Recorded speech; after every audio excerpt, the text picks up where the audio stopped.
Salut, j'espère que tu vas bien, t'as passé une bonne journée. On se retrouve pour faire la vidéo des carburateurs. J'espère que tu auras apprécié ma vidéo d'hier. Si tu découvres ma chaîne aujourd'hui, je t'invite à mettre un petit like, à mettre un petit son de cloche, machin, nanana.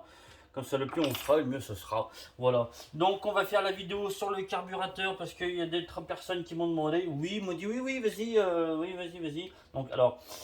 On va le démonter, le carburateur, on va essayer de faire un petit peu le tour du carburateur, on va essayer de parler un petit peu globalement de son fonctionnement. On va aussi, si l'orage me fait pas trop chier, hein, on va aussi passer au tour ensemble. Je vais t'expliquer ce que moi je vais faire sur le carburateur aussi.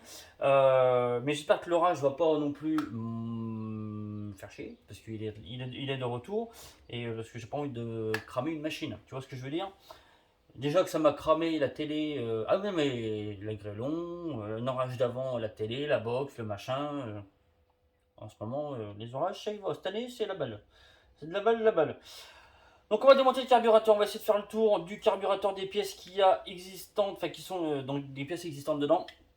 Et un petit peu faire le tour du fonctionnement. Alors j'avais déjà parlé l'autre jour vite fait de ce carburateur là qui va carburateur chinois, mais qui avait l'air pour moi de plutôt de bonne qualité. Alors je vais t'expliquer aussi pourquoi c'est un carburateur qui est de bonne qualité. On va essayer de parler aussi des plus et des moins, peut-être, hein, s'il y a des moins ou s'il y a des plus. Hein. Donc, tes petits outils, c'est surtout un outil qui est important, c'est d'avoir un tournevis qui soit correct. Et je vais t'expliquer pourquoi dans le démontage. Donc là, on va démonter tout ce qui est donc système de boisseau.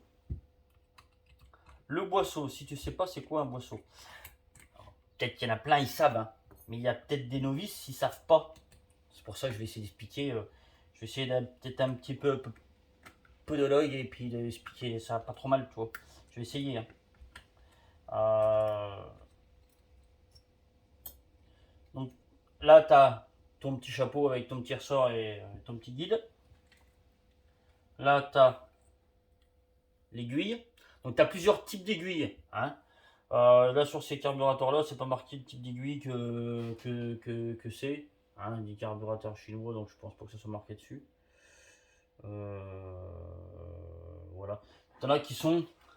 Je vais essayer de te faire montrer. Tu vois. Bon, ça c'est pour un carburateur, un PWK, mais un gros. Mais là, on est plus sur du type d'aiguille, je te dirais, de moteur 4 temps. D'accord. Tu vois, elle est vachement plus grosse que celle-ci. Alors même dans le moteur de temps, il y en a plusieurs sortes, tu vois. Alors celle-là, la grise a l'air déjà tordue.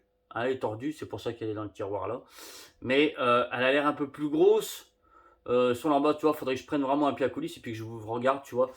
Mais les aiguilles changent beaucoup.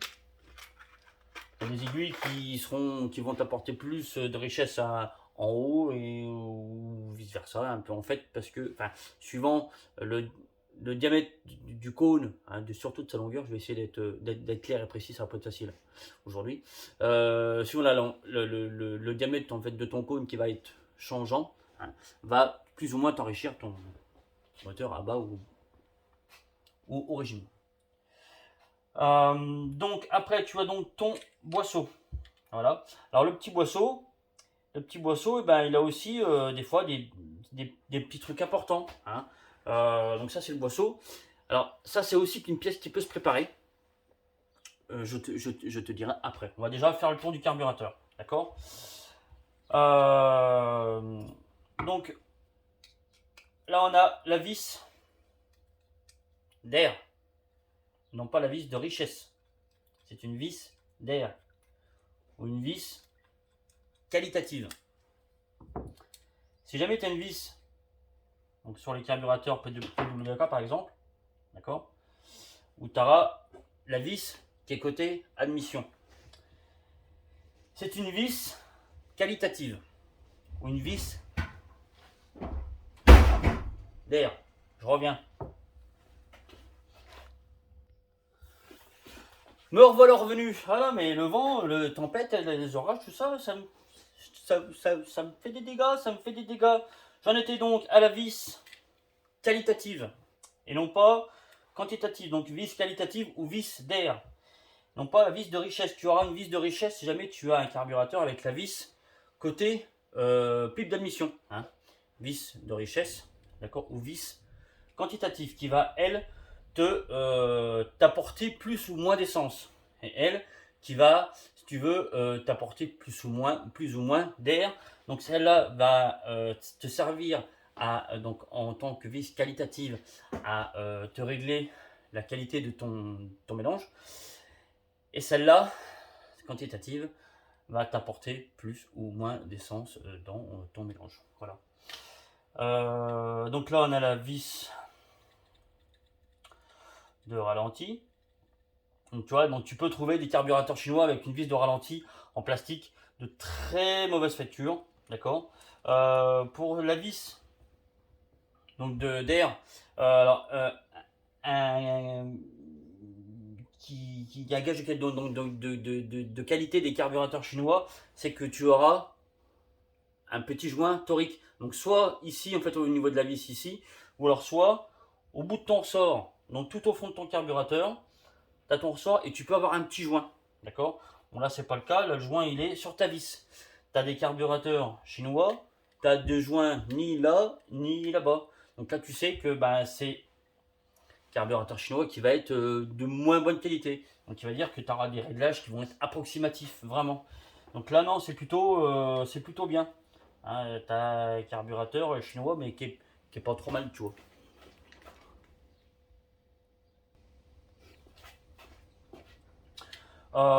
Donc on disait donc, j'ai fait une petite pause vite fait, hein, tu m'excuseras.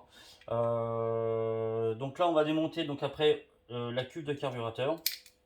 Hop. Donc là c'est des petites cuves hein, transparentes qui te permettent de voir un petit peu si tu veux ton niveau de cuve. Donc je vais te montrer comment moi je fais mon niveau de cuve aussi. Donc il y a des carburateurs hein, qui n'ont pas tous le même niveau de cuve. Moi je vais t'expliquer comment je le fais, si ça peut t'aider, tant mieux. Sinon, bah, tant pis. T'as peut-être toi ta technique à toi. Donc c'est la première fois que je démonte ces carburateurs là avec une cuve en plastique. Donc je découvre un petit peu en même temps que toi le truc. Hop, donc là moi j'ai mon axe de flotteur qui est tombé. Donc tu vois, tu as un petit joint, alors tu vois, je vais essayer de te montrer. Hein. Donc tu as un petit joint en fait autour de ta cuve. Donc là la petite bride en plastique, en aluminium. Tu vois, c'est du taille et masse. Hein, quand tu vois le prix des trucs, tu te demandes comment ils arrivent à sortir des tarifs comme ça, quoi. C'est un truc de fou. C'est vraiment un truc de malade, quoi. C'est vraiment de bonne qualité. Enfin, c'est con, mais. Tu vois, c'est chouette. T'as limite pas envie d'y foutre dessus, toi. Vraiment, ils sont forts, ces Chinois. Ils sont forts. Des fois, ils nous font. Ils sont forts. Donc là, on a le flotteur. Donc avec le petit axe qui tient le flotteur. On a aussi le petit pointeau. Donc un petit pointeau, souvent avec là donc un petit cône en joint caoutchouc. Je dirais Vuitton, mais je suis pas sûr. Donc peut-être que je te dirai une connerie. Si jamais toi tu sais en quelle matière est fait ce petit joint là qui vient te fermer ton petit robinet, et ben dis-le moi. Hop. Donc là on va démonter. Je prends les outils. Je prends les outils. Donc là, on va démonter donc le gicleur principal. Et tu as le diffuseur qui vient avec. On va aussi découvrir en même temps. Donc là, on est sur un diffuseur 8 trous. Donc tu peux trouver des diffuseurs 8 trous, tu peux trouver des diffuseurs 30 trous. Alors les deux sont pas mal. Les 8 trous vont mieux que les 30 trous. Donc tu as donc ton diffuseur et ton gicleur principal. Donc qui est vissé dedans. On va essayer de l'enlever. En général c'est du neuf. Bingo.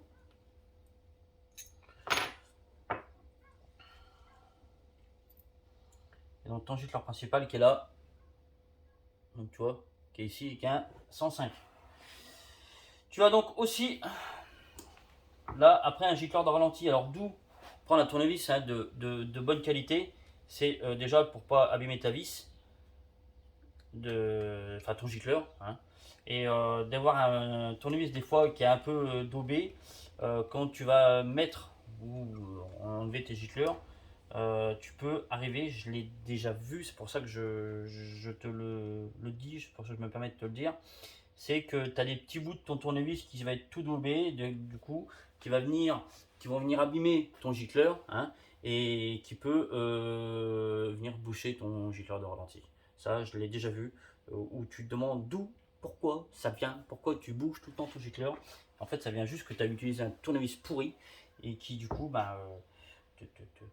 te bouge ton gicleur. Donc c'est important d'avoir des petits. Et puis voilà, c'est de la petite mécanique plutôt bien et précise. Et donc il est important de le respecter, cette petite mécanique. Donc là, tu as aussi. C'est un carburateur donc avec un eh ben j'ai bouffé le nom. Un power jet. Oh, oh. Alzheimer, Muguette. Un Power Jet. Alors, ce Power Jet là, alors, je pense que j'ai jamais vu, mais je pense que c'est une aiguille qui vient un peu faire le. Voilà, c'est un. Ouais, voilà, bon, tout à fait. C'est un peu. Donc, une vis aiguille qui vient un petit peu faire le même rôle que ta vis de richesse ici, qui va venir plus ou moins t'obstruer en fait ton gicleur, parce que donc à l'intérieur là tu as un petit gicleur, donc qui va venir plus ou moins t'obstruer ton gicleur, qui va te permettre de régler ton débit de ton power jet. D'accord, donc là pareil, avoir un tournevis de bonne qualité pour pouvoir venir dévisser ton power jet. Alors tu as deux types de power jet, donc tu as ce power jet là, donc avec ton gicleur qui va venir à peu près au milieu de ton carburateur, hein, ou même là je l'ai un petit peu dévissé, mais il vient à peu près, il vient, attends, on va le revisser pour voir à peu près. Ouais, donc il vient à peu près au milieu du carburateur. Donc alors moi j'aime bien ce type de power jet là. Je vais t'expliquer pourquoi. Il aurait un peu le rôle, si tu veux, un peu d'un injecteur douche que tu peux trouver sur des moteurs performants. Ou alors, c'est quoi un injecteur douche? Alors, tu peux avoir donc sur des corps d'injection, donc ça tu auras ça sur des moteurs 4 temps, même si maintenant on en voit de plus en plus sur les moteurs de temps. Ou donc, on va dire que ça c'est un corps d'injection, d'accord? Où tu auras un injecteur qui va être branché dessus, qui va être branché dessus et qui va te cracher de l'essence, d'accord?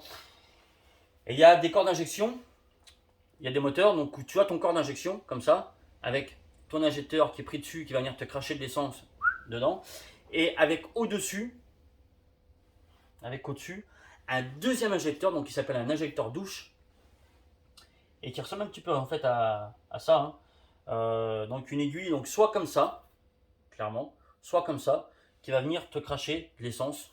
En général, il est comme ça, hein, qui va venir te cracher de l'essence en plus dans ton corps d'injection. Dans ton corps d'injection. Donc là, c'est du coup ce petit gicleur de PowerJet. Alors par contre, le trou il est minuscule, il est vraiment petit. Alors si jamais tu as un gicleur comme ça un jour de boucher, et pour le déboucher, tu n'arrives pas à le déboucher avec la soufflette ou en pétant dedans ou comme tu veux, la petite technique c'est tu prends du fil électrique, c'est très très fin, où tu as plusieurs brins dedans. Tu prends un brin ou deux et tu les enroules vraiment très très fin et tu vas venir, ou même un brin, hein, suivant là, limite, je suis même pas sûr que deux brins passent. Euh, Peut-être que deux brins passent, mais c'est vraiment limite. Ou même un gicleur normal, t'as pas de quoi le déboucher, tu prends ce petit fil électrique avec plusieurs brins et tu prends le nombre de brins que tu veux et ça va te donner un diamètre différent. Tu vas venir le passer dedans, tu vas venir frotter comme ça, ça va te nettoyer tes gicleurs parfaitement. Donc là, on va démonter après un autre truc.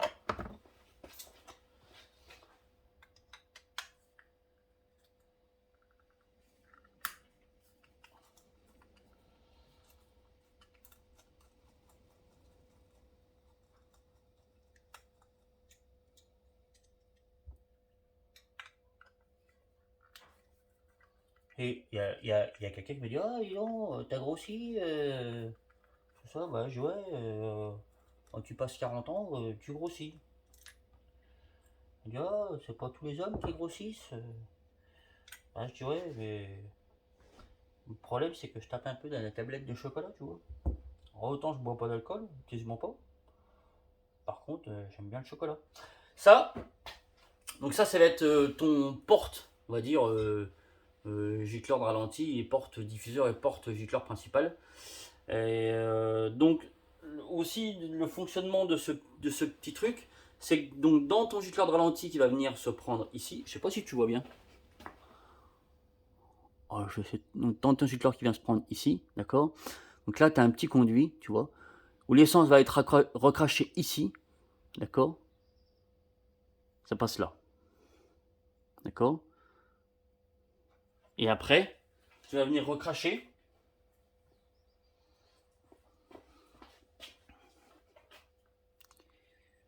Ah, c'est juste là. Tu as un mini trou, tu vois le trou là qui est là. Donc là, qui va venir ici. Pour ton essence de ralenti. Et aussi,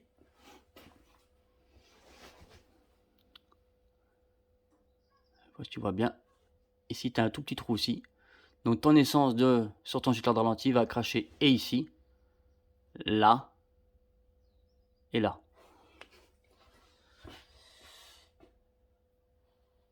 Donc voilà, là on a aussi, j'espère que c'est pas trop long.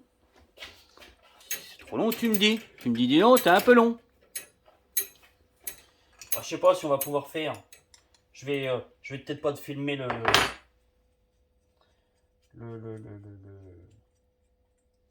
préparation du carburateur, mais je vais t'expliquer ce que je vais faire dedans. Et là, on a le starter. Alors moi, ce que je vais faire dedans, clairement, c'est que je vais reprendre le tulipage, d'accord, ici. Là, je vais aller chercher un petit peu plus sur l'extérieur.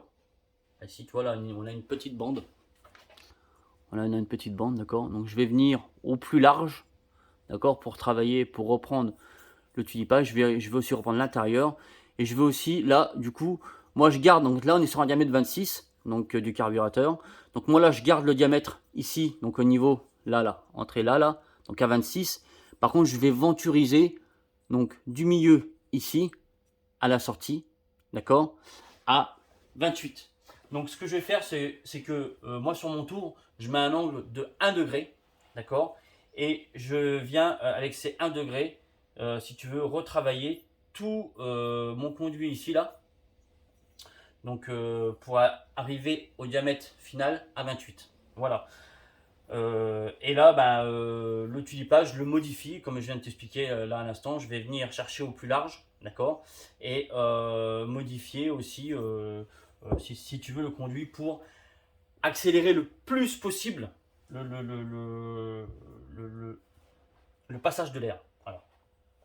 Un moteur, le plus, déjà, il aura d'air, donc une quantité d'air essence, un rapport stoichiométrique, et plus il fonctionnera. Hein. C'est pour ça que quand un moteur turbo, lui, il va venir t'envoyer de l'air à fond comprimé, lui, il va comprimer, et il va, un moteur fonctionne beaucoup mieux.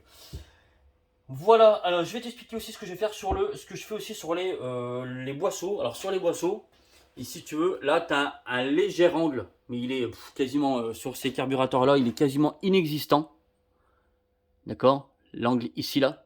Donc moi je viens retravailler l'angle, c'est vraiment léger, hein, mais l'angle ici, voilà, pour créer encore plus ce phénomène de venturi en fait. Voilà. Je pense que je t'expliquerai plus tard, sur un autre jour, sur un autre carburateur. Après, au pire, le niveau de cuve et tout ça. Si jamais ça t'intéresse aussi, là on est déjà à quasiment 16 minutes, donc je vais, ou peut-être même plus que ça, même, donc je vais stopper la vidéo là. Sur le carburateur, si j'espère que ça t'aura été bénéfique. Si ça l'est pas, eh ben, tu me dis, et puis ben, je te referai une vidéo peut-être plus explicative, meilleure, qui j'essaierai de faire mieux, quoi, hein, clairement. Hein. voilà, puis c'est tout. Je te souhaite une bonne soirée. J'espère que tu as apprécié ma vidéo d'hier. J'espère que tu apprécieras aussi celle-ci. Je te dis à demain. Le moteur, mal aussi, il est fini. Donc moi j'ai repris, je vais continuer là-dessus. J'ai repris, donc ça c'est le carburateur du monsieur du moteur. J'ai repris donc la culasse. On a un rapport volumétrique de 13,5 tout pile. C'est ce que je voulais. Donc c'est parfait. Là c'est un pot que je dois finir aussi. Hein, pour l'échappement KRM que j'ai modifié. Là je vais refaire du coup un manchon, une bride pour, donc là pour la bride. Hein. Donc ça c'est un petit tube que j'ai déjà usiné moi. Si tu te demandes ce qui était sur la table là-bas, c'est un pot KRM. Voilà. C'est tout. Je te souhaite une bonne soirée. Je te dis à bientôt, à très bientôt, à très vite. Big up. Ciao.